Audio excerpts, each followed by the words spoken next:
નમસ્કાર દર્શક મિત્રો, ગુજરાત પ્લસ ન્યૂઝમાં આપ સૌનું હાર્દિક સ્વાગત છે। આવો જોઈએ આજના સમાચાર। શ્રી જલા સાંઈ મંદિર દ્વારા રામનવમી નિમિત્તે જાહેર ભંડારાનું આયોજન કરવામાં આવ્યું। રામનવમી નિમિત્તે આજરોજ વડોદરાના અટલાદરા વિસ્તારમાં માધવનગર પ્રમુખ બજાર સામે શ્રી જલા સાંઈ મંદિર દ્વારા જાહેર ભંડારાનું આયોજન કરવામાં આવ્યું હતું, જેમાં 15 વર્ષ પૂર્ણ થયા નિમિત્તે દર વર્ષે આયોજન કરે છે। ભંડારાનું અને મોટી સંખ્યામાં વિસ્તારના રહીશોએ મહાપ્રસાદનો લાભ લીધો હતો। તમામ આયોજન ખૂબ જ સરસ થાય છે, જેમાં દેવાભાઈ મંડળ, રાજુભાઈ ઠક્કર, ચંદ્રકાંતભાઈ, કંચનભાઈ, વિજયભાઈ, અક્ષયભાઈ મહારાજ તમામ લોકોના સાથ સહકારથી તથા વિસ્તારના રહીશો તો સાથ સહકારથી આ આયોજન થાય છે।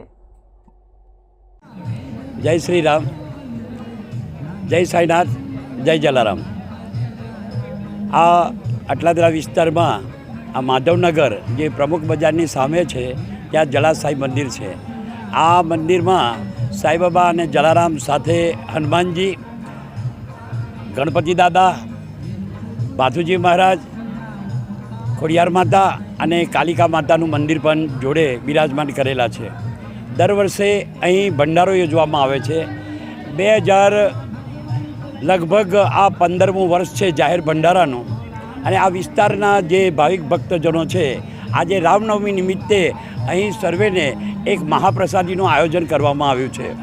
સાથે સાથે દર ગુરુવારે આ મંદિરમાં આજુબાજુના બધા તમામ રહીશો આ જાહેર ભંડારા નિમિત્તે દર ગુરુવારે મહાપ્રસાદીનો લાભ લે છે। અને અમારો ઉદ્દેશ છે કે સર્વ ધર્મ બધા લોકો એક સાથે હળીમળીને ભગવાન સાથે જાતિ બાતિ નાતી છોડીને એક થઈને રહે, એ અમારું આ હેતુ છે।